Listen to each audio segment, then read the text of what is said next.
Hello. Hello, प्रणाम गुरुजी। हाँ, आपका प्रणाम स्वीकार है, आपको भी प्रणाम। बोलिए बोलिए। और ठीक हो गुरुजी? बस बहुत आनंद में हूँ, आप कैसे हो? ठीक है जी, ठीक है, आपकी कृपा है जी। अरे वाह, बहुत अच्छे बहुत अच्छे। बोलिए बोलिए। काल से आपका फोन लगा रहा हूँ जी, बिजी आ रहा था, फिर आज फिर ट्राई किया, आज आपने उठा लिया, कृपा होगी। हाँ, ऐसा है ना, आप अगर व्हाट्सएप में लिख के देते मुझे बात करनी है, मैंने वीडियो देखे है, मुझे सार सिद्ध प्राप्त हुआ है नहीं हुआ है, तो जी जी। उससे एक अंदाजा हमारी टीम लगाती है, फिर वो कहती है कि उठाओ। ऐसे तो हजारों फोन चालू रहते ना। हाँ जी, हाँ जी जी, मैंने लिख के दिया था बरसात पे 2-3 बार। तो ऐसा तो लेकिन उसमें आपने ये नहीं मेंशन किया होगा ना कि मैंने वीडियो देखे, इतने देखे, या हाँ मुझे जी, हाँ सार शब्द प्राप्त हुआ नहीं हुआ। ये कैसा है देखो, हमारा जी जी। कोई संस्था नहीं है, कोई गुरु गद्दी नहीं है, कोई धर्म नहीं है, कोई पंथ नहीं है, बराबर। हम किसी हाँ का जी प्रचार नहीं करते, शुद्धतम परमात्मा की बातें करते हैं, बराबर। तो जी। इसमें ऐसा है कि पहले जानो फिर मानो। उसका मतलब ऐसा है कि पहले आपको जब तक उसकी कोई एहसास नहीं होता, कोई अनुभव नहीं होता, अनुभूति नहीं होती, या आपको पूरा विश्वास नहीं बैठता उस चीज पर, उस वस्तु पर, समझो जो भी आपके मन या आपके मन के मुताबिक आपको वो हासिल नहीं होता, तब तक जी गुरु, बात गुरुदेव जी मैं। करने में भी क्या फायदा है। देखो ऐसा है ना, हम लड़का लड़की देखने भी जाते हैं, अगर हाँ जी, हाँ लड़की पसंद ही नहीं है तो आगे वाली जी बात भी क्या करना। तो ऐसा है, जी। मेरे प्रवचन तो हजारों प्रवचन है और आप सुन भी रहे हो, लेकिन आपके अंदर नहीं उतर रहा है, या ऐसा समझो कि परमात्मा ने आपका चुनाव नहीं किया है। सार जी से मेरा तो। किसको प्राप्त होता है कि जिसका परमात्मा चुनाव कर देता है। अगर हाँ जी, परमात्मा ने आपका चुनाव कर दिए तो मुझे बोलने में या आपका फोन उठाने में कोई दिक्कत नहीं है, लेकिन आपको कुछ हो ही नहीं रहा है और आप वीडियो भी सुन रहे हो, या आपकी जो भी परेशानी हो, तो ऐसा है, हम क्या करते हैं कि सुनते जाओ सुनते जाओ सुनते जाओ, एक ना एक दिन बराबर कृपा होती है, आपको समझ में भी आती है, आपके बुद्धि में भी उतरती है, आपके हृदय में भी उतरती है, और आप स्वयं स्फूर्ति से फिर फोन करते हैं। फिर उसमें जो बोलने में मजा है ना, बराबर कि नहीं। अगर ऐसा है किसी गुरु जी। साधु ने संसार किया ही नहीं, हाँ, और वो संसार की बातें कर रहा है, बाल बच्चे की बातें कर रहा है, तो नहीं मजा नहीं ना गुरु, उसमें। बोलिए। गुरु जी, हाँ, गुरु जी मेरे वो सार शब्द तो मुझे प्राप्त हो गया आपकी कृपा से। बहुत अच्छे, शुभ आशीर्वाद। हाँ, वो तो मैंने आप जब आपके वीडियो वो लिखे हुए हैं जो पढ़ने वाले हैं, वो भी मैंने पढ़े सारे, शुरू से लेके 2 वर्ष हो गए, 2 वर्ष हो गए मैंने वीडियो सुने आपके। हाँ हाँ हाँ हाँ पहले वीडियो ही में 5 मिनट में मेरे पास परमात्मा उतर आए थे। हाँ हाँ हाँ, बहुत मैंने कि आपकी कृपा से सार हम्म। शब्द की प्राप्ति होगी मुझे, तो उसके बाद मैंने एक बार फोन किया था आपको। अच्छा, हाँ हाँ तो आप बोले कि पहले वीडियो देखो, मैंने वीडियो 2 साल हो गए मेरे को वीडियो देखते को। हाँ हाँ हाँ तो बहुत अच्छा आनंद आ रहा है, और कोई सवाल है ही नहीं, मैं क्या सवाल करूं आपसे, बस आशीर्वाद लेने के लिए हाँ, फोन अभी बात किया। ऐसी है, आपने जो हाँ, कहा ना आनंद। कि मुझे पहले सार शब्द प्राप्त हो गया, बराबर। हाँ जी तो अब जी होता है जैसा जिसका भाग्य होता है ना, तो किसी को एक वीडियो में भी होता है, किसी को 100 वीडियो में भी होता है, किसी को 1000 वीडियो में होता है। तो जी। बात नहीं जी, ऐसी मेरे को है सिर्फ कि 2 मिनट हाँ, में, 5 मिनट में मेरे अंदर उतर गया बराबर सब बराबर, सारा लेकिन ज्ञान ही मेरे अंदर बस गया आपकी कृपा बस से। गया, बराबर है, वो आपका भाग्य का खेला है। चलो ठीक है, आपका हो गया, लेकिन क्या होता है, ये जो मन है ना, ये मन काल है, हम उसको भूत हाँ कहते जी हैं। तो ये काल जी क्या कहता है, मन क्या कहता है, अरे ऐसा कैसा, एक प्रवचन सुन लिए, ये बजने लगा या होने लगा, अनुभूति होने लगी, अरे कोई तो बकवास है, ये कोई तो वहम है, या ऐसा ही है। तो क्या हो गया, ऐसी बात है, आपने गाड़ी तो खरीदी कर ली, 4 व्हीलर, लेकिन हाँ आपको जी चलाना ही नहीं आ रहा है। फोर व्हीलर क्या होता है, उसमें पेट्रोल डलवाया जाता है कि डीजल डलवाया जाता है कि बैटरी, उसका कोई आपको ज्ञान ही नहीं है। लेकिन आपने गाड़ी ले ली बराबर, और मकान के सामने भी रख ली, तो लेकिन चलाने नहीं आ रही ना। तो ऐसा है, होता है किसी को कि सार शब्द जल्दी में प्राप्त हो जाता है, लेकिन उसकी महिमा क्या है, ये क्या है, क्या चीज है, ये असली है या नकली है, या यही परमात्मा है, या कोई वहम है, या कोई हमारे अंधश्रद्धा है, वगैरह वगैरह। तो फिर ये जो प्रश्न बाद में उठते हैं ना, इसीलिए वीडियो बनाए जाते हैं। बराबर जी जी, सही सही सही, बराबर। गुरुदेव जी, मैं तो पहली बार आपके वीडियो देखा, पहले ही 5 मिनट में ही उतर गया, और मेरे को आपकी कृपा हुई, भगवान की कृपा हुई, मेरे अंदर सार शब्द बरस गया। और हजारों वीडियो यूट्यूब पे मैं देखता रहा, पर गुरु नहीं आज तक मैंने कोई बनाया। तो मैं भगवान से यही इच्छा करता था कि ये भगवान कोई ना कोई रास्ता दे मुझे, तू कैसा है, कैसे आता है। लेकिन तुरंत अपने आप ही तेरे वीडियो पे मेरा हाथ लग गया। मैंने सुना, आपने 2-3 प्रवचन बोले, किसी को बात कर रहे थे आप, तो वो 5-4 मिनट में ही मेरे अंदर मेरे को अनुभूति होगी कि हाँ ठीक है, ये सच्चा गुरु दे दिया मेरे को, भगवान ने अपने आप ही ढूंढ के दे दिया। हाँ, अभी आपने जो कहा ना गुरु की बात की, तो बहुत सारे लोग क्या करते हैं, गुरु माने ये जो देहधारी होते हैं ना, बोलने वाले, सुनने वाले, या सवालों के जवाब देने वाले, या अपने चरणों का तीर्थ देने वाले, या माला, कंठी माला पहनने वाले, या ये तो हजारों घूम रहे हैं यूट्यूब पे, वीडियो भी दे रहे हैं, कोई कुछ बोल रहा है। जब 2020 से गुरुदेव जी, मैं आपकी बात बीच में करूंगा, 2000 से 20 से पहले किसी के प्रवचन में ऐसा नहीं है चार शब्द के बारे में ना धुन कहा किसी ने। मेरे को भी मैं भी बहुत काफी टाइम से सत्संग सुनता रहता हूँ सभी गुरुओं की, और किसी के प्रवचन में जी ऐसी बात नहीं है, चार शब्द ऐसा होता है, धुन ऐसे होती है, आत्मा ऐसे होती है, बस मंत्र तंत्र दे दिया। अभी भी ऐसे आदमी हैं जो आपकी नकल कर रहे हैं। आपके जो प्रवचनों पे प्रवचन दे रहे हैं, और उनको ये नहीं पता था कि 4 शब्द धुन होती है और शब्द रूपी भगवान बसता है, उसमें किसी को नहीं पता था। आज भी आपकी नकल कर रहे हैं गुरुदेव। बराबर, अभी आपने बहुत बढ़िया बात की कि ये जो गुरु है ना, ये शब्द गुरु है, ये कोई देहधारी गुरु नहीं है। मैं भी हूँ ना, मैं तो एक मार्गदर्शक हूँ। बराबर, जैसे देखो ये जो जिंदगी है ना, तो ये तो आपको ही लड़नी है ना। जैसे श्री कृष्ण जी ने अर्जुन को कहा, तो युद्ध तो तुझे ही करना है। बराबर, मैं तो सिर्फ बताता हूँ क्यों करना है, धर्म के लिए करना है कि स्वार्थ के लिए करना है, वगैरह वगैरह। मैं तो प्रवचन तुझे दे दूंगा, लेकिन आखिर में तुझे जो करना है तुझे ही करना पड़ेगा। बराबर जी, उसका फैसला मुझे लेना पड़ेगा कि ये अच्छा है या गलत है।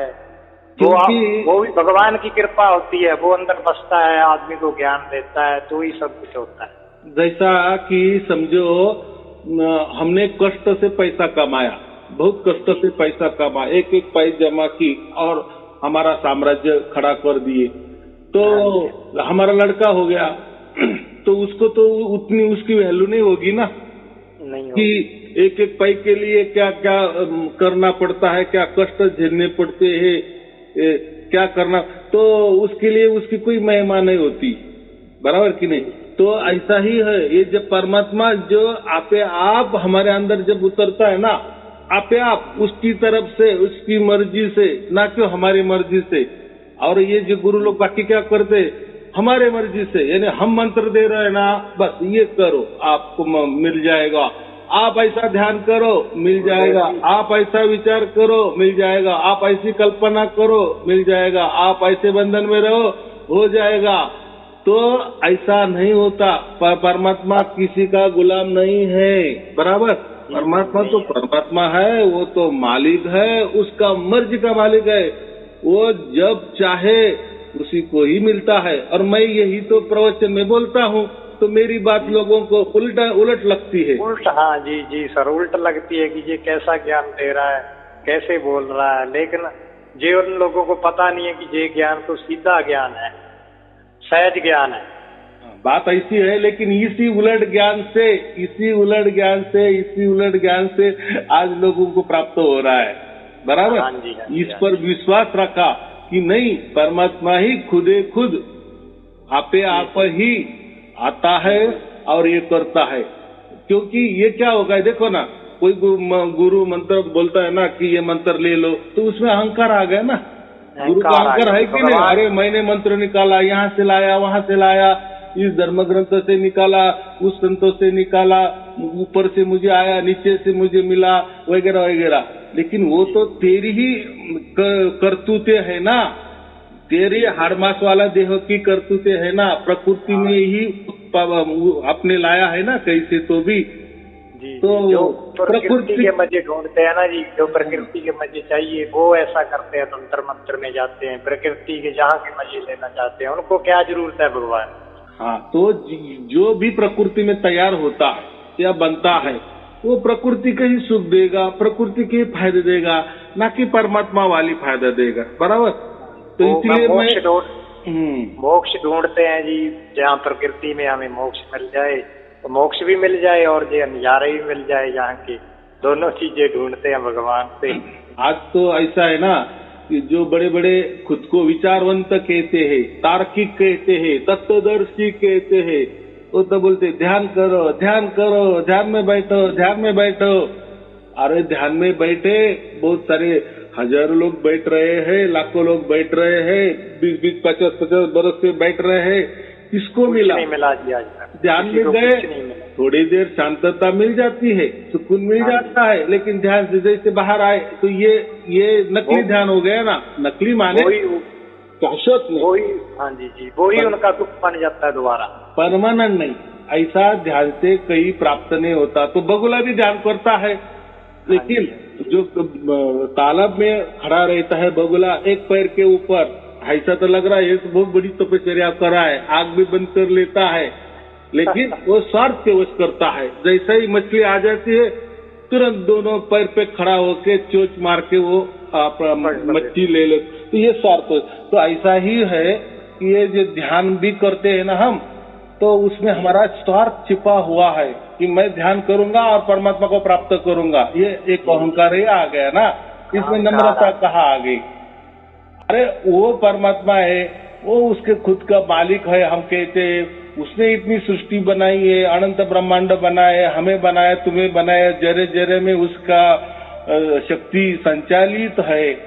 तो क्या करेगा? वो करेगा ना, वो तो सर्वव्यापी है ना, वो सर्वव्यापी। हम उसके बीच में रह रहे हैं, वो कुछ भी कर सकता है। हम तो बंधे हुए हैं, ये पिंजड़े में बंद है। और क्या बगुला ध्यान करके परमात्मा खुश हो जाएगा? जी हाँ, नहीं जी, ऐसा तो फिर सब एक बार तो उसको मजा आ जाएगा भी हाँ मेरा पेट भर गया, दोबारा फिर वही उसको करना पड़ेगा। तो ऐसा है, जो गुरु बोलता है ना ध्यान करो, ध्यान में बैठो, ध्यान में ही है, अपने आप में ही मजा है, अपने आत्मा को ही ढूंढो, अपने मन को ही ढूंढो, आपे में ही आप समाओ। तो आपे में आप क्या समाना है? अरे खुद को आज आदमी तो अच्छा ही समझता है ना, बराबर की नहीं? वो तो उल्टा दूसरों को गलत बताता है, मेरे जैसा तो कोई नहीं है। ये भी एक अहंकार ही हो गया। तो ऐसा है, जो हमें प्राप्त करना है ना, उसकी क्या मर्जी है, बराबर की नहीं? हम अगर किसी लड़की से शादी कर रहे हैं, हमें तो पसंद है, ठीक है, लेकिन उसकी भी कोई पसंद है कि नहीं? तो आज के जमाने में तो पूछा जाता है कि नहीं लड़कियों को भी, तुझे ये पसंद है क्या नहीं, बराबर की नहीं? जैसा एक बाजू है ना, तो दूसरी बाजू भी चाहिए। वैसे लोग परमात्मा को ऐसे समझते कि बस कोई मंत्र बिंतर कर लिए, ध्यान बिंद कर लिए, कोई चालाकी कर लिए, किसी की पूजा पाठ कर लिए, किसी की सेवा कर लिए, थोड़ी चालाकी से परमात्मा है दौड़ के आ जाता है। क्या पड़ी है तुम्हारे? वो क्या चालाकी समझता नहीं है क्या? तुम क्या हो ये समझते नहीं? अरे तुमको परमात्मा ही समझ में नहीं आया। मालिक मालिक चिल्लाते हो, आप ही मालिक हो, आप ही करता हो, आप ही भरता हो, आप ही सब कुछ है, तू ही तू ही तू। ये तो बोलने में तो बहुत मजे से बोलता है, लेकिन करने में और कथने में अंतर हो जाता है ना।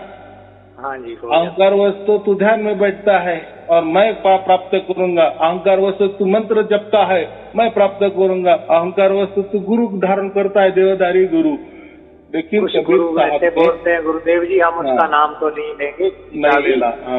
हाँ, कुछ गुरुओं की मैं सत्संग सुनता रहता हूँ, उनके भी मजे लेता हूँ, देखते हैं क्या बोलते हैं जी। तो एक बोलता है भी एक झोपड़पट्टी वाला है, ऐसा गुरु है, फलाना है, वो अनपढ़ है।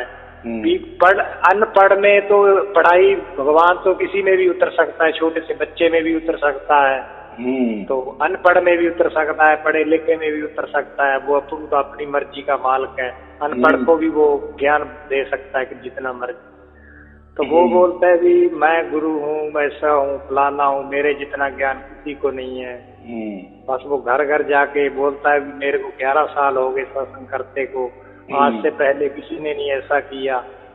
वो ज्ञान सुनकर और आपका ज्ञान सुनकर तो बहुत अंतर है जी। ऐसा है ना कि कृष्ण ने आपका ज्ञान तो अखंड है, पार ब्रह्म का ज्ञान है जी आपका। हाँ, लेकिन कैसा है, मैं ज्ञान नहीं देता, मैं ज्ञान नहीं बटोरता, कोई तर्क नहीं बताता, कोई पंडित ज्ञान कहने की बात आ जाती है। ज्ञान आप तो सहज ज्ञान देते हो, सहज मार्ग दिखाते हो। ये लोग क्या करते हैं, तर्कों में जाते हैं, तर्क की बातें करते हैं, बराबर, यानी पंडिताई करते हैं। और ऐसा है आजकल के जमाने में तो जो ज्यादा पंडिताई करता है ना, वो बोलता है कि मेरे जैसा तो कोई गुरु नहीं है, मेरे सामने तो कोई टिक ही नहीं सकता। तो ये तो अहंकार हो गया, और परमात्मा को अहंकार बिल्कुल जरूरत नहीं है। हम अहंकार के वश तो पैदा हुए हैं, बोलते हैं ना, हमारा जन्म भी वासना से हुआ है ना, किसी को भी दो की वासना हो गई और उस वासना में हमारा जन्म हो गया, तो हमारे में वासना पैदा हो गई, फिर हम भी वो वासना को और ज्यादा करते, 1 से और 2 करते, फिर 2 से 4 हो जाते। ये वासना का ही है ना, क्योंकि हमारी वासना है। वासना माने इच्छा, वासना माने इच्छा। जैसे हम संसार करते हैं, शादी करते हैं तो हमारी इच्छा, बच्चे पैदा हो जाए तो हमारी इच्छा, तो ये तो सब हो गया। फिर संसार शुरू हो गया, फिर संसार दुख आ गया, तो फिर बोलते अरे ये दुख नहीं चाहिए था। अरे लेकिन शुरुआत तो आपने कर दी ना जी गुरुदेव। दुख भी तो हमने अपने आप ही खरीदे, दुख भी तो हमने आप ही खरीदे हैं। वो अपने तो फल उसका वैसा ही मिलेगा ना जी जी गुरुदेव। चाहत का ही फल होता है ना, जैसा आपने किया वैसा। शादी करने को आपको मजा आ गई, फिर बच्चे पैदा हुए तो भी मजा आ गई, तो पूरा गांव भोजन दे दिए कि बच्चा पैदा हो गया, उसका बड़ा बड़ा बर्थडे भी बनाया, सब कुछ बनाया। फिर जैसे बच्चे बड़े बड़े हो जाते हैं, संसार भी बढ़ने लगता है, फिर दुख आने लगते हैं, दुख आने लगते हैं, फिर बोलते अरे मैं तो दुखी हो गया। ऐसा ऐसा नहीं है, आपकी ही करतूत है। वो भगवान पे फेंक देते हैं गुरुदेव जी, वो दुख फिर भगवान पे फेंक देते हैं, बोलते हैं यार भगवान ने मेरे को दुख दे दिया, ऐसा मैंने उसका क्या किया था। लाख टके की बात की आपने, और दोषारोप फिर भगवान के ऊपर दे देते हैं, बराबर। तो अभी चलो ठीक है, लोगों को भगवान भी मालूम नहीं, ईश्वर भी मालूम नहीं, परमात्मा की तो बात दूर है। तो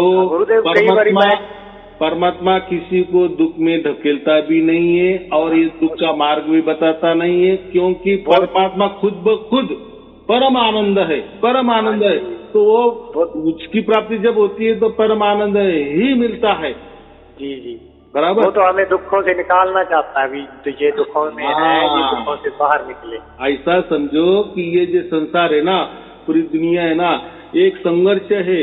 ये युद्ध चल रहा है, युद्ध चल रहा है, घर घर में युद्ध चल रहा है, गली गली में युद्ध चल रहा है, देश देश में युद्ध चल रहा है, प्रांत प्रांत में युद्ध चल रहा है, सब संघर्ष चल रहा है।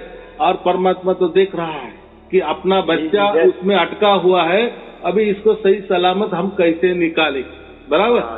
जैसे बाबा फरीद ने बोला था कि किसी के घर में झगड़ा हो रहा था, तो उसने बोला मैंने कोठे पर चढ़ गया और दूसरे कमांड में देखा वहां भी झगड़ा हो रहा था। वो फिर उसने बोला कि कोठे चढ़ चढ़ देखा कर कर ही हुआ। तो बात घर घर में यही हाल है, यही हाल है। तो परमात्मा दुख नहीं देता, तो दुख देने वाला कौन होता है? दुख देने वाला एक तो काल होता है, या उसको हम भगवान भी कहते, कोई उसको ईश्वर भी कहते। भगवान तो हम समझते हैं, भगवान तो देहधारी होते हैं, या अभी नहीं है समझो, उसको हम भगवान कहते। लेकिन यानी उसकी कोई तो भी हिस्ट्री है, कोई तो भी पोथी पुराण उनका है, कोई तो भी ग्रंथ है, इसलिए उनको हम भगवान कहते हैं। लेकिन ऐसे कोई भगवान है कि जो दिखते भी नहीं है, उनकी हिस्ट्री भी नहीं है, लेकिन है, तो वो हमको उसको ईश्वर कहते हैं, बराबर। उसको हम काल कहते हैं। काल कोई दिखने वाली वस्तु नहीं है, तो काल ही हंटर चलाता है। तूने क्या बुरा किया, उसका नतीजा तुझे बुरा भुगतना ही पड़ेगा। तूने अच्छा किया, उसका नतीजा तुझे अच्छा भुगतना ही पड़ेगा। तो ये जो दोहरापन जो है ना, सुख दुख देना, सुख दुख बोले, शुभ अशुभ बोले, अच्छा बुरा बोले, तो ये जो देता है ना, ये देने वाला काल होता है, ना कि परमात्मा होता है। परमात्मा का इसमें अपने बच्चों को वो उसमें ढकेलता भी नहीं है, मार्ग दिखाता भी नहीं है, या ये संसार में भी वो ऐसा नहीं कहता कि ऐसा तू कर, तुझे अच्छा हो जाएगा, ऐसा मत कर। यानी वो परमात्मा जो होता है ना, वो कोई नियम नहीं बनाता, नियम नहीं लगाता, बराबर। वो बस इतना ही उसका काम है कि ये जो बच्चा है 84 लाख योनि में भोग रहा है, वो सब कुछ देख रहा है, बराबर। वो हमें अभी भोग रहा है तो हमें छुड़वाता है, काल जेल से हमें छुड़वाता है अभी। हाँ, अभी वो जो भोग भी रहा है 84 लाख योनि, वो तो उसकी करतूत है ना, उसके कर्मों का फल है ना। हाँ जी, तो जो मनी मारे वो तो देना पड़ेगा। हाँ, वो तो चुकता कर रहा है। लेकिन एक मनुष्य योनि ऐसी आ जाती है कि परमात्मा को भी ऐसा समझो दया आ जाती है कि अभी इसकी अक्ल ठिकाने पे आ जाए और ये मुझे पहचानने लगे, बराबर। इतना ही होता है। बोलो। मैंने आपका जब से सार शब्द मेरे को भगवान प्राप्त हुआ है, अपने आप उसने दिया, तेरी कृपा से हुआ है।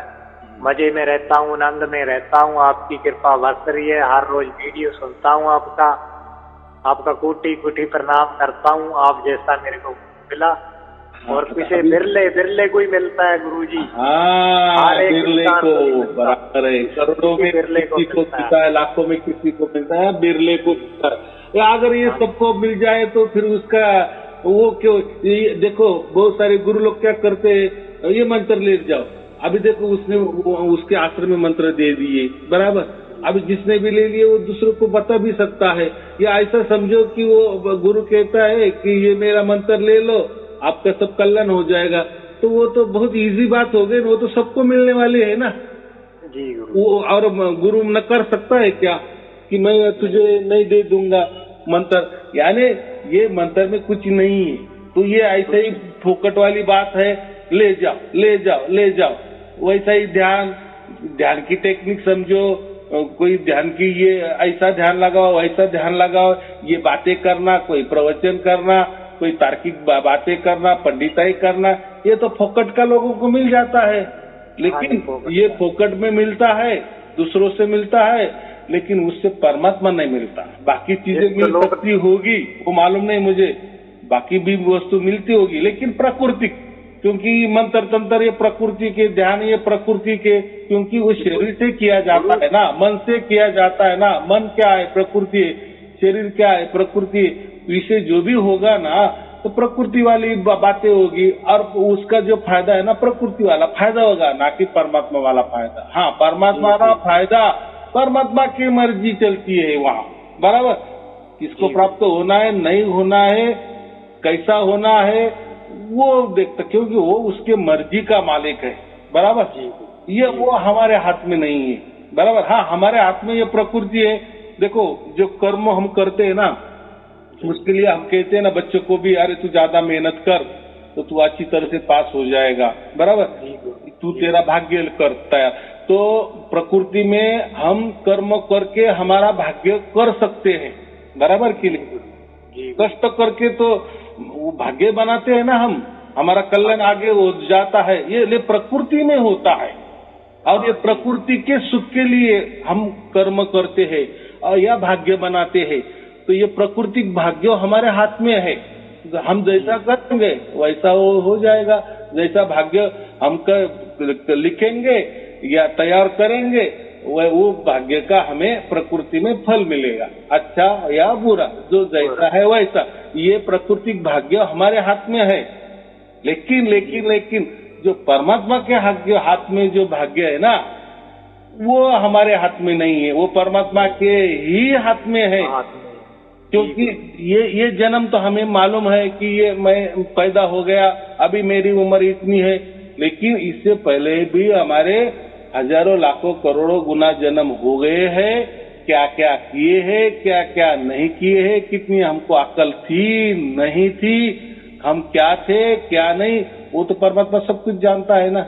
वो तो फीड है जी, सब कुछ चिप में फीड है। उसके बाद तो फिर वो भाग्य तय करता है कि अभी ये इसको ये 84 लाख योनि में हटवा लेना है क्या नहीं लेना है, इसका जो भी कोई पापे किए उसको माफ करना है नहीं करना है। माफ करना माने ये नहीं, देखो हम अगर जन्म हमारा हुआ ही नहीं तो पाप हमारे पाप माफ ही हो गए ना। इसका कितना मतलब है? मोक्ष का मतलब क्या होता है?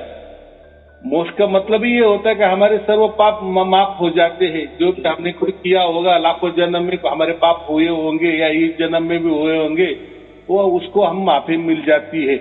इसको तो हम मोक्ष कहते हैं। और उसका फायदा क्या होता है? आगे हमारा जन्म नहीं होता। इसलिए सब चाहते हैं कि मोक्ष मिले, मोक्ष मिले। मोक्ष माने परमात्मा जी, अब परमात्मा अपनी गोद में बिठा लेता है, वो फिर अपनी मर्जी से भेजता है, जाओ भाई दुनिया को सुधार कराओ, ऐसे करो वैसे करो। वो अपनी मर्जी से फिर ड्यूटी लगाता है। तो परमात्मा देखो किसी को भेजता है, जैसे आपको जैसे आपके अंदर उतरा, आपको ज्ञान दिया, देखो ये जो है ना दिया, कृष्ण ने भी बताया है अर्जुन को, तो युगे युगे मैं वो धारण करता।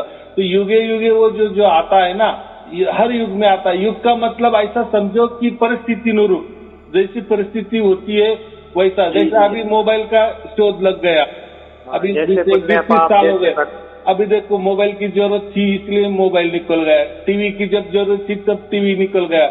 जैसी जरूरत होती है वैसा आविष्कार हो जाता है, बराबर। इसके पहले फिर टीवी क्यों नहीं थे, इसके पहले मोबाइल क्यों नहीं थे, अभी 20-30 साल में मोबाइल क्यों निकल गए। तो परिस्थिति वैसी होने वाली रहती है ना आगे। तो ये तो ऐसा समझो कि प्रकृति को सब समझता है ना, तो प्रकृति किसी से आविष्कार कर देती है, बराबर। किसी के मन में लाते अरे ऐसा ऐसा तू जुगाड़ कर, मोबाइल तैयार हो जाएगा, फिर इससे लोग लेंगे और इससे ऐसा फिर बातें होगी वगैरह वगैरह, बराबर। तो मोबाइल का शोध लग जाता है। ऐसे हजारों लाखों के शोध लग गए तो प्रकृति बराबर जिसको उसको दे दी। ये तो हो गया प्रकृति का खेला। लेकिन मोक्ष वाला जो खेला है ना, तो देखो ये तो दोनों भी चलने वाले हैं ना। जैसे दिन रात, जैसे हम श्वास लेते हैं, छोड़ते भी है, अच्छा भी होता है बुरा भी होता है। जैसे दिन रात होती है ना, वैसे ही मोक्ष भी मिलता है। किसी को मोक्ष भी चाहिए होता है तो किसी को अलग अलग जन्म भी चाहिए होते हैं मजे मारने के लिए, बराबर। सबको मोक्ष को लगता है ऐसा कुछ नहीं है। मोक्ष को क्या करना है?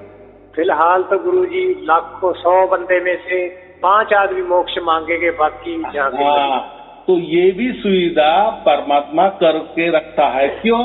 तो किसी को भी तो वो बुद्धि दे देता है, ऐसे ऐसी बातें करो, फिर वो लोगों के अंदर उतर जाएगी और मुझे लोग पहचानने लगेंगे। और फिर जैसी सामने वाले के अकल विवेक जग जाता है, परमात्मा उसको तुरंत उसके इसमें प्रकट हो जाता है। उसको अवतार शब्द कहते हैं, लेकिन वो उसकी ओर से होता है कि और वो सब कुछ देखता है। यानी हमारी भी चाहत चाहिए कि नहीं?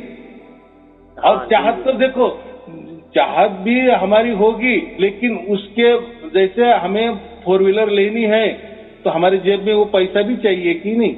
वैसा ही हमें मोक्ष चाहिए तो उसके लिए भी हमारा कोई भाग्य भी चाहिए कि नहीं?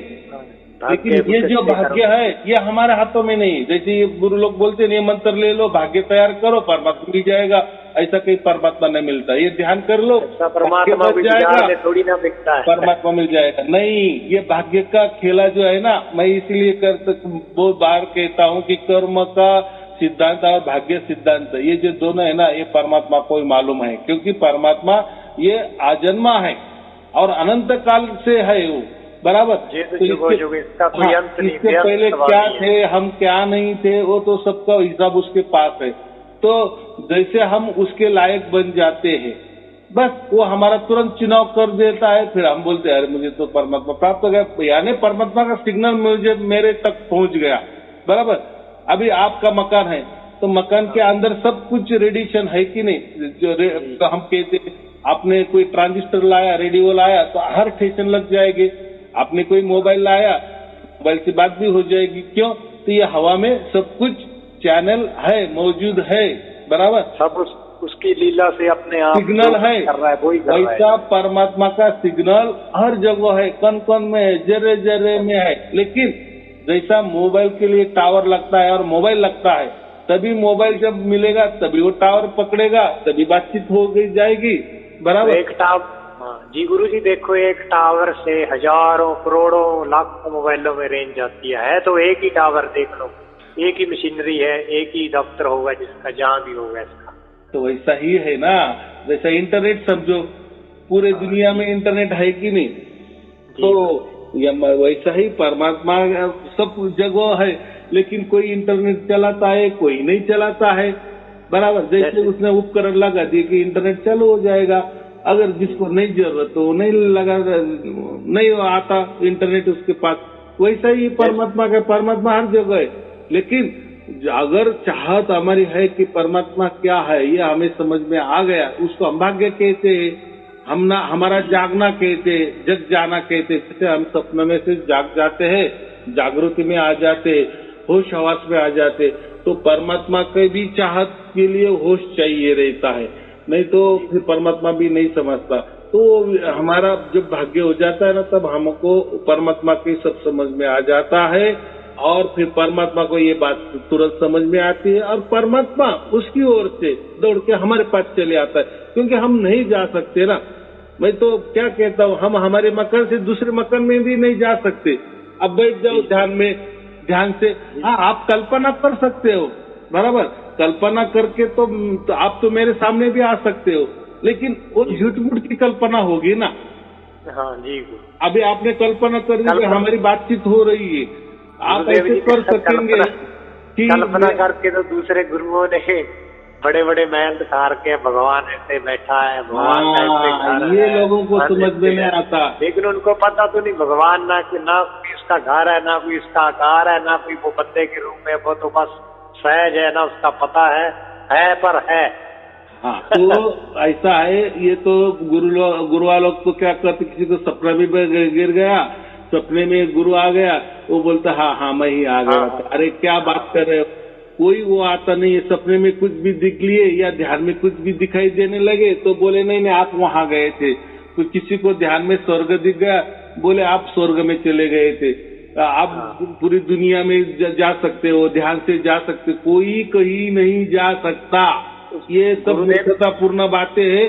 अगर कोई गुरुजी बोलता है ना, कोई गुरुआ बोलता है ना कि हाँ हम बाहर जा सकते, तो उसको बोलो कल मेरे सपने में आप आ जाओ, और ये जो श्लोक है ना, मेरे सपने में आप यही श्लोक बोलो। हाँ जी गुरुदेव। होगा क्या, करेगा क्या हो?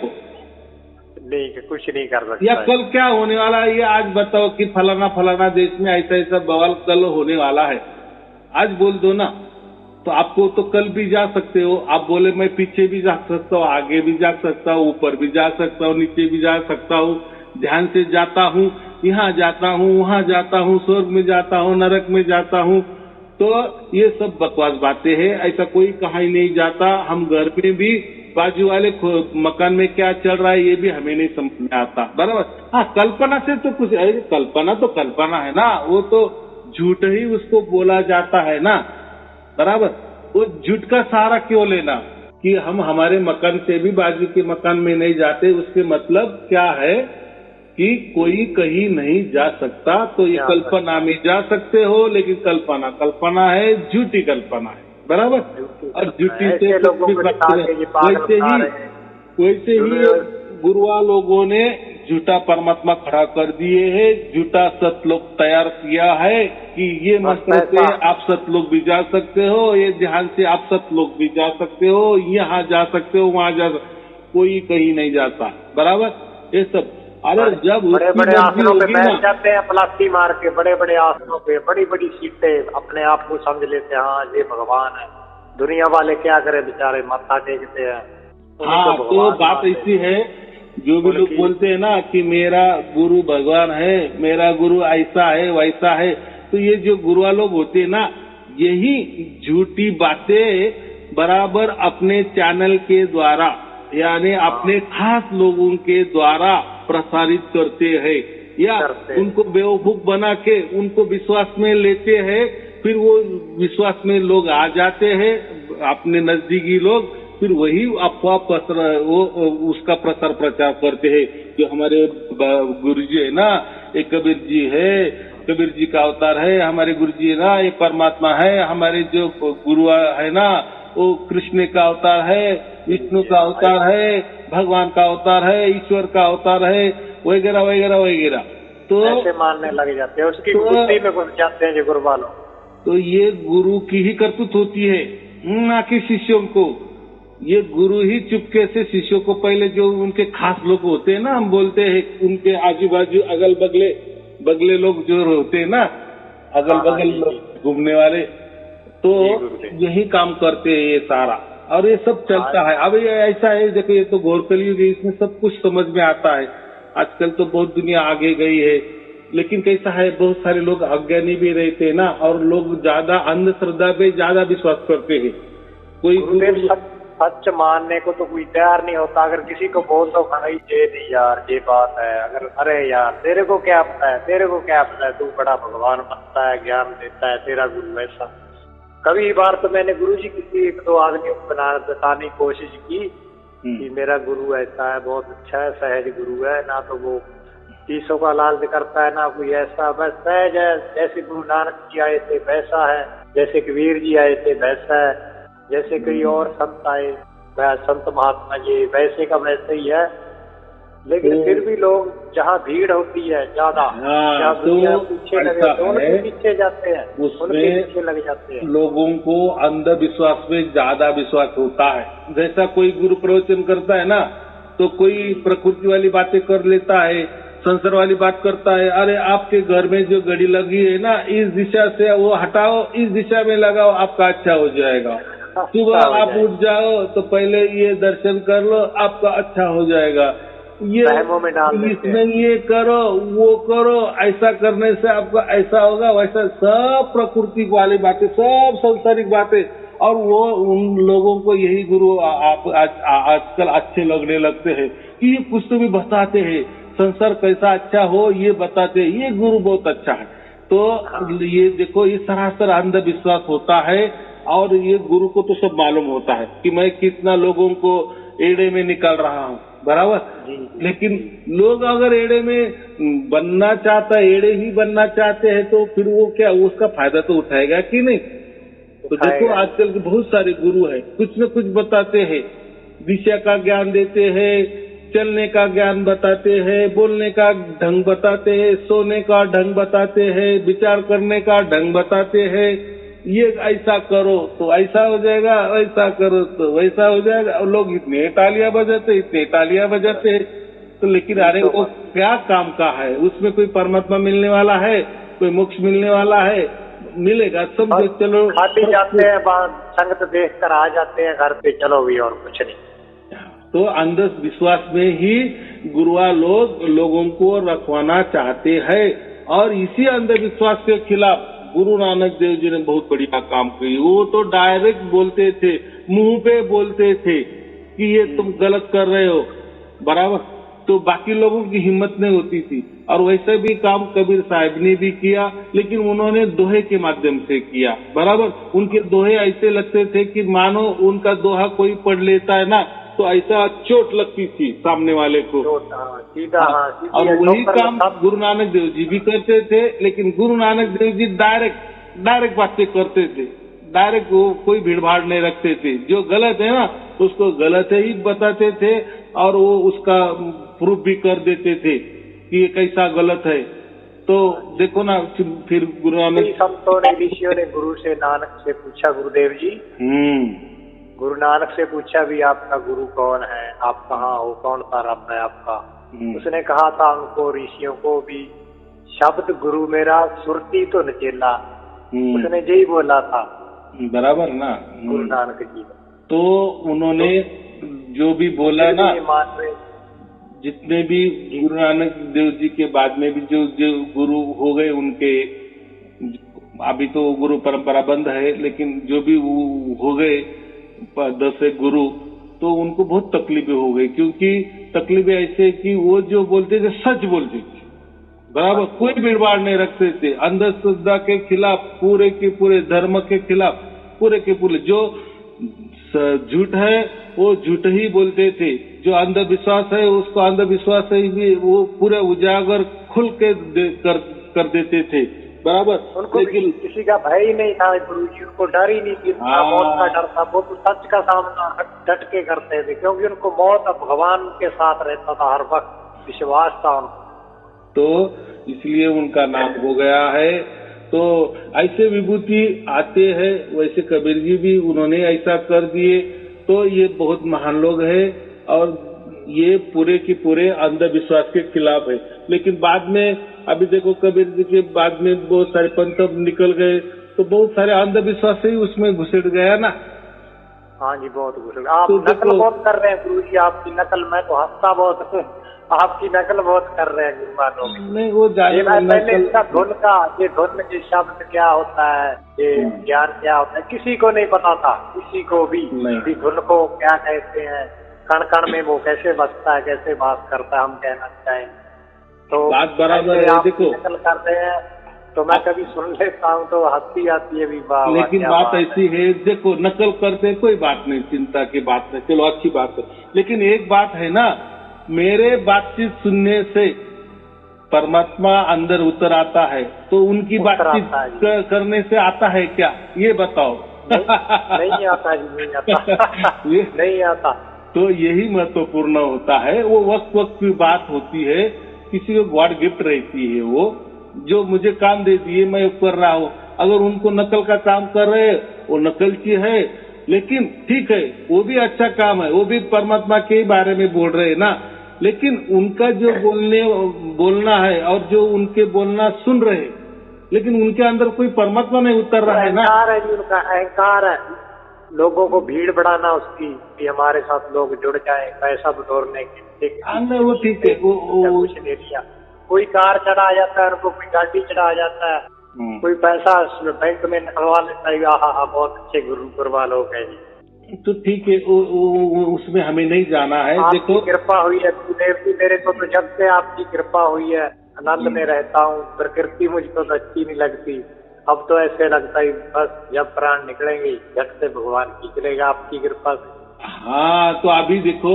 इसको ही कबीर साहब ने अमरता कहा है। अमरता माने क्या, जीते जी ही जिसको परमात्मा जिसका जीते जी ही चुनाव कर लेता है ना, या जिसके अंदर जीते जी उतर जाता है ना, तो मरने की क्या, अरे तो मरना तो इस शरीर का काम है, बराबर।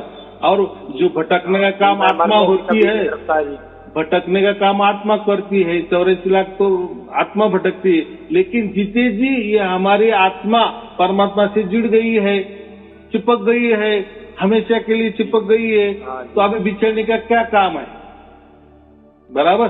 कई लोग तो अभी भी विश्वास कर रहे गुरु जी, वो सोचते हैं कि हमें कोई चमत्कार दिखे, हमें कोई शक्तियां दिखे, हमें कोई ऐसा हो, हमें कोई ऐसा हो, लेकिन वो फिर भी नहीं मानते कि भगवान हमारे साथ है, तो सब कुछ ही है। मेरे को जब से सार शब्द की प्राप्ति हुई, तो मेरे को जो मैं उससे प्रार्थना करता हूँ भगवान से, हे भगवान आपसे भी प्रार्थना करता हूँ गुरुदेव कृपा रखना मेरे पे, जो अपने आप जो सोचता हूँ काम वो अपने आप हो जाता है मेरा पूरा, तो फिर और मेरे को क्या चाहिए, मेरे को वो मिल गया, ना मेरे को प्रकृति चाहिए, ना इसके मजे चाहिए, मेरे को तो सच्चा गुरु मिल गया, देसी गुरु मिल गया, आप जैसा सबको मिले, मैं तो यही चाहता हूँ सबको मिले। तो ऐसा है, गुरु नानक देव जी का भी प्रसाद है बहुत। हाँ, गुरु नानक देव जी का भी गुरु और कबीर जी का भी गुरु, ये शब्द गुरु ही था कि जो हमारे अंदर बैठा हुआ है, ऐसा समझो बच्चों के साथ बैठा हुआ है, बच्चों के ऐसा समझो अगल बगल है वो, बराबर। लेकिन जब 4 शब्द प्राप्त होते हैं तो अगल बगल जो इसका मुंह इधर था उसका मुंह उधर था, तो आमने सामने मुंह आ जाता है या चिपक जाता है, या हम उसको क्या कहते हैं कि हम परमात्मा की गोद में बैठ जाते हैं। जीते जी जिसको 4 शब्द प्राप्त होता है तो जीते जी परमात्मा की गोद में बैठ जाता है। तो अभी चिंता क्या है, बराबर। जिसको नहीं प्राप्त हुआ वो चिंता करेगा कि मैं मरने के बाद कहाँ जाऊंगा, मेरा क्या हो जाए। हमको चिंता करने की जरूरत है। जीते जी ही हमको परमात्मा ने चुनाव कर लिए हैं और उसके गोद में बिठा भी लिए हैं, जीते जी। और वो हम जान भी रहे, मान क्या, जान नहीं, उंगली मान नहीं रहे, जान रहे हैं। ये महत्वपूर्ण है। प्रैक्टिकली हम जान रहे, क्षणों क्षणी जान रहे कि परमात्मा ने हमें पकड़ लिया है, पक्का पकड़ लिया है, बराबर, हमेशा के लिए पकड़ लिया है। तो जो होने वाला अपने तो गुरुदेव जी आपके यही विश्वास है, यही विश्वास होना चाहिए। कृपा की, आपकी कृपा से वेदी गुरु मिल गए आप जैसे, आपका जैसा गुरु सबको मिले। आपका प्रसाद जो भी दुनिया बाड़े हैं सुन रहे हैं वीडियो ऑनलाइन, सबको बोल रहा हूँ भाई ऐसा गुरु ढूंढो। अगर आपकी मर्जी हो तो मेरे गुरु के साथ बैठो, तो आपको भगवान भी अंदर उतार के दिखाएगा। तो उनके गुरुओं को भी देख लो सत्संग सुन के, तो उनका भी पता चल जाएगा। तो उसमें गुरु जी, मेरा तो और कोई सवाल नहीं गुरु जी, मैं तो बहुत आपके वीडियो पढ़े सुन भी रहा हूँ, डेली ऑनलाइन सुनता हूँ, बराबर लेता हूँ, आनंद भरा नजारा। जो लिखा है ना कि गुरु खुद ब खुद आता है, हमें ढूंढ के आता है, शिष्यों को ढूंढ के आता है। तो अभी लोगों को समझ में आएगा कि अरे ये शब्द गुरु है और यही चल के आता है, दौड़ के हमारे पास आता है। तो लोग क्या करते हैं, ये जो शरीरधारी गुरु है ना उसके पास जाते, या वो शरीरधारी गुरु लोगों के पास जाता है, बोले देखो यहाँ लिखा है ना कि गुरु ढूंढ के आता है, मैंने तुमको ढूंढ लिए, तो अभी तू मेरा शिष्य बन जा, मैं तेरा गुरु बन जा। अरे ये बात नहीं कही थी, ये बात कबीर साहब ने नहीं की थी या गुरु नानक देव जी नहीं कही थी। बात ऐसी कही थी कि ये गुरु जो है ना परमात्मा, ये खुद ब खुद हमारे अंदर उतर आता है, लेकिन उसके मर्जी से उतर आता है, बराबर। तो वही गुरु असल गुरु है, उसके हुक्म में रह रहे हैं। हाँ, वही असल गुरु है और वही गुरु हमें मिलना चाहिए। ये देहधारी गुरु मिलके क्या करना है। इसलिए कबीर साहब ने हद के गुरु की बात नहीं की, उन्होंने सभी जो गुरु शब्द ले लिए ना वो बेहद गुरु की बात की है, बराबर, हद के गुरु की नहीं। हद के गुरु तो यही के है, वो भी जैसे हमारे जैसे है, मर जाने वाले हड़मास के, वो नहीं। वो गुरु कौन है, वो बेहद वाले गुरु की बात की है, बराबर। चलो ठीक है। जो जे अपना अनुराग सागर है ना, हर कोई पढ़ लेता है तो उसके अर्थों का तो उनको पता नहीं होता, बोल लेते हैं ऐसे ऐसे ऐसे। अर्थ का भी जे पहले वाली भाषा थी, आप जैसे भेदी गुरु को पता है, कईयों तो को पता ही कोई नहीं। आप जैसा बोल देते, कई गुरु लिख लेते हैं, नकल करते हैं, फिर बाद में कोई संत दूसरों को सुनाते हैं, बुद्धू उल्लू बनाते हैं भी हमारे साथ जुड़ जाए। सबसे पहले कर रहे हैं गुरुदेव जी, कबीर बीजक है। कबीर बीजक के बाद 100-200 साल के बाद ये जो बाकी जो आपने कहा ने, बाकी जो ग्रंथ बने हैं, तो मैं तो सिर्फ और सिर्फ कबीर बीजक की ही बात करता हूँ, उसमें की ही बात करता हूँ। और जो भी मेरे प्रवचन है, जो भी मैं खुल्लम खुल्ला बोलता हूँ, उसी में की ही बोलता हूँ। और मैं तोहफ इसके गिफ्ट में दे देता हूँ, जो तोहफा बोलते हैं ना हम, मेरे से फुकट में मैं देता हूँ कि ये ले लो, ये कबीर बीजक पढ़ो। वो भी कोई 500 साल पुराना, देखो कबीर साहब ने क्या क्या बताया था, उसमें सब कुछ है, बराबर। मैं ये कि मेरे मन की बात नहीं कर रहा हूँ, और कबीर साहब के ने जो भी लिखा था वही बातें मैं करता हूँ, और वही बातें आज सुनकर परमात्मा आपके अंदर उतर रहा है। तो कबीर बीजक की बातें सच है, इससे पता चलता है, बराबर। बाकी ग्रंथों तो पढ़े भी, उसके प्रवचन भी बहुत लोग सुन भी रहे, लेकिन अंदर कहाँ उतर रहा है परमात्मा, बराबर कि नहीं। तो इसलिए मैं बाकी ग्रंथों की बात नहीं करता, कबीर बीजक की बात करता हूँ। वही कबीर बीजक की बातें ही मेरे प्रवचन में है, और जैसी वही बातें है वैसे मैं आज के युग की बातों से मैं वो बोलता हूँ, बराबर। कोई वो तो 500 साल वाली बात तो जो भाषा है वो तो बहुत कठिन थे, लेकिन मैंने उसको एकदम हल्के में, सहज में बता दिए हैं, तो लोगों को भी आश्चर्य हो जाता है। और कबीर साहब दोहों को लेकर बैठ जाते हैं गुरुदेव, वो तो दोहों को लेकर बैठ जाते हैं। गुरुदेव पीर कबीर ने ऐसे दोहा बोला, कुछ ऐसे अनुसार मान लो कोई इतने ग्रंथ बने हैं, उस ग्रंथों में अदला बदली भी की गई है, भी जहाँ ऐसे लिखा पड़ा है जहाँ गुरु का नाम पे चढ़ा देते हैं। तो मैं वही कह रहा हूँ कपड़ा खराब पड़ा है कि गुरुआ लोग आज तत्वदर्शी गुरु बनना चाहते, सभी बोलते तत्व की बातें करो, पंडिताई के बातें करो, तत्वदर्शी बनो, यानी तर्कों में परमात्मा ढूंढो। तर्कों में माने तर्क माने विचार, बस विचारों में बैठ गया ना परमात्मा, वही परमात्मा असल है। ऐसा नहीं है। विचारों से अगर आप बोले कि मैं अडानी बन गया हूँ, अंबानी बन गया हूँ, तो उनके पैसे आपके पास आ जाएंगे क्या? ऐसा विचार करने से होता है क्या? नहीं होता है। तो ये ऐसे ही गुरुआ लोग तर्कों वाली बातें करते, तत्वदर्शी वाली बातें करते, धर्म ग्रंथों का अभ्यास कर करके खंगाल खंगाल के बोलते हैं और बहुत बढ़िया ढंग से बहुत मीठी वाणी में तर्क देते हैं, परमात्मा की बातें करते हैं, लेकिन सुनने वाले को कहाँ उतरता है परमात्मा? माने जो भी वो बातें करते हैं वो गलत बात करते हैं, इससे सिद्ध होता है। और जो भी मैं कबीर विजय की बातें करता हूँ बराबर वो लोग सुनते भी है और लोगों के अंदर परमात्मा भी उतरता है। तो ये चलो, ये तो परमात्मा की लीला, परमात्मा जाने वो क्यों हो रहा है, कैसे हो रहा है, हमें वो उसका भी मतलब नहीं है। हमें मतलब इतना है बस हमारा मनुष्य जीवन का सार्थक हो गया, बस। बाकी क्या चाहिए? ये तो तर्क तो चलते रहेंगे।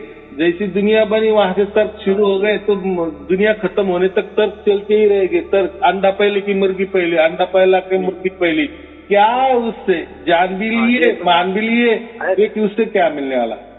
एक अहंकार ही वो। लोग सवाल जवाब करने वाले, आनंद लेने वाले, वो आनंद लेते हैं, मजे लेने के लिए फोन कर देते हैं, सच्चाई से डरते हैं। देखो जो सवाल जवाब करते हैं ना, सच्चाई से डरते हैं। मुझे मालूम है 3 बरस से पहले भी जो भी सवाल जवाब करते थे ना, वो सवाल जवाब वाले आज भी वही उनके सवाल और जवाब है। यानी ऐसा समझो पूरी दुनिया में उनके सवालों का जवाब नहीं होता, या आपने कितना भी उनको वक्त भी दिया और सवालों का जवाब भी दिया, लेकिन वो मानने को तैयार नहीं है। उसको हम अहंकार कहते हैं। तो वो अहंकार उनको झुकने नहीं देता। चाहे परमात्मा नहीं मिले चलेगा, लेकिन मैं झुकूंगा नहीं, यानी वो उनके आदर्श है। तो उनका वो एक स्वभाव है। ये भी प्रकृति ने बनाया है, वो भी एक परमात्मा की लीला समझो। चलो वो जाने दो, हमारा कल्याण हो गया। परमात्मा ने हमारा चुनाव किए, परमात्मा ने किए, बराबर।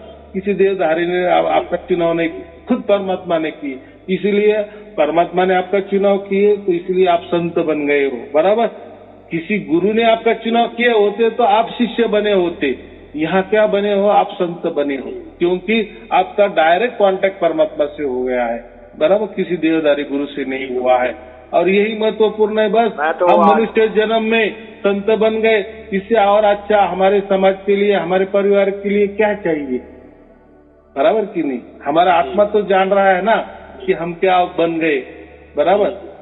ये महत्व। हम बस बोल नहीं सकते कि हमको क्या आनंद आ रहा है, कैसे परमात्मा है, कैसे बताएं? कोई जरूरत नहीं आपको। कैसा परमात्मा है अगर दिखता है वो हम नहीं कह सकते। हमको पता है वो कैसा आनंद का सागर है, कैसे हमको आनंद दे रहा है, कैसे हमको प्रकृति में भी वो मजे दे रहा है। देखो, आपको परमात्मा ने सर्टिफिकेट दे दिया है ना कि मैं आपके अंदर उतर गया हूँ, और वो 24 घंटा आपको अनुभव दे रहा है ना, तो दूसरों की सर्टिफिकेट की क्या जरूरत है? अगर खुद परमात्मा ने आपका चुनाव किए है ना तो दूसरों ने किए ना किए, आपकी मान बढ़ाई करे ना करे, दूसरों की आवश्यकता ही नहीं है, बराबर। हमारा आत्मा जान रहा है ना, हमारे आत्मा ने हमारे बाप को पहचान लिया है ना, परमात्मा को पहचान लिया है ना, बस उसके गोद में जाकर बैठा है ना, अब आनंद में है ना, बस दुनिया का कुछ भी हो, क्या लेना देना है। चलो ठीक है, आपको और आपके परिवार को शुभ आशीर्वाद।